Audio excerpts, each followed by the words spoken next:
for you? No, why do I have bad vibes? I have great vibes coming back here. I loved it. All my unofficial is my official here, and that's why I almost went here. Did you ever play here? I did not. No. Only in Gainesville my freshman year and junior and senior year in Atlanta. Do you wish you could have gotten a chance to play here against Alabama? Yes. Here? Yeah. Play here, yes. Why is this different? What different challenges does it present? Playing here? Yeah. I don't know. I mean, it's obviously challenging, but I love playing road games. I love being in the hostile environments, the crazy fans, and I would have loved getting a chance to play here. I mean, I loved it on my recruiting visits. That's why I almost came here, and it's awesome. I mean, the University of Alabama has passionate, excited fans that care about their team, and that's why I was so drawn to it when I was a recruit.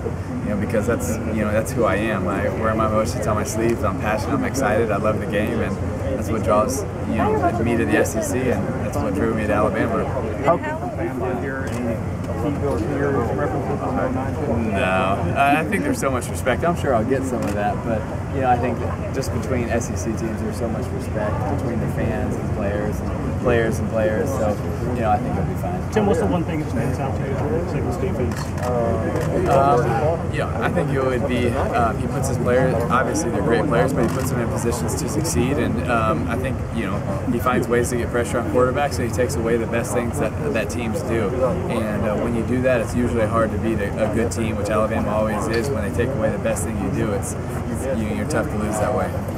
How will you remain objective during the game? Because you just view the game as an analyst. You look at the X's and O's, how teams can get better, what they're doing right, what they're doing wrong, and I take a lot of pride in what I say, on that stage and what I say in general. And so, I won't let me being a fan of the University of Florida or me playing at the University of Florida, get in the way of me being an analyst. Speaking of some of those X's and O's, there's a lot of understandable focus on Hargraves and Cooper. But what are some of the matchups maybe on Florida's offense that we should be watching for? Well, I think, DeMarcus Robinson, I think it's, with the young secondary, it's being able to communicate and having good coverage on him. I know. I think the most exciting matchup for me in the day is the front seven for Florida's defense versus the running game of Alabama. Will they be able to slow down that running attack? Because I think that's probably what Florida does really well. You don't see a lot of teams be able to run the ball against Will Muschamp defenses, and if they do that, they'll put the game in Blake Sims' hands, who, in my opinion, has played very well so far this year and done everything that he's been asked to do and done it well.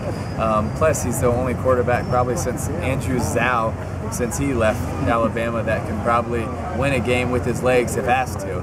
And so that's a different dynamic that Saban's never really had here. So if he's called to do that, he has the ability. And you see his athleticism a few times so far this year, and I think he's very underrated as far as that goes. How vital is Dante Fowler going to be in that buck position against a running quarterback? I think he's huge. I think he has to make big plays to give Florida a chance. They move him around a lot. They play him at end. They play him inside the blitz. They move him all over the field, and I think he's got to be moved around. He's got to make big plays, force a turnover or create third and longs, and just disrupt Alabama's timing and their offense. And I think if he does that, Florida have a much better chance of competing in this game. How's adjusting to TV been, and what's your preparation like going into a show like this? Honestly, it's really just like preparing for a game.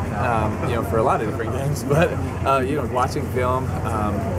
Viewing it, critically, analyzing, the players and the schemes and what they should do, what they maybe could do, and it's fun too. I love it. It's something that I would do regardless if it was my job or not. It's something that I've always loved watching college football and SEC football in general, and so it's been a lot of fun for me. How do you manage all the downtime between takes? Between takes, saying hey to fans mostly. So.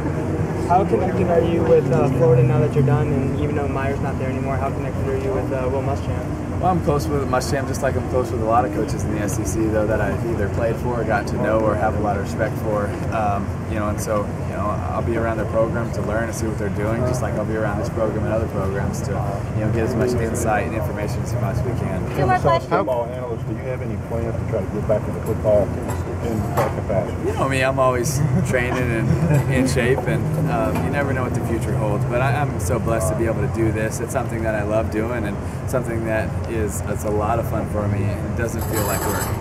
How close was that decision to coming to Alabama, if I may ask? Is that really, how close was that in the end? It really was very close, and It was, you know, I've said it many times, it was the hardest decision I've ever made in my life. But I'd never look back after I made that decision, and always, have felt great things towards Alabama, and always happy for the success and the success of the SEC.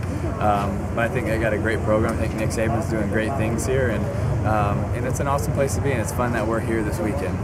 Thank you, Tim. All right.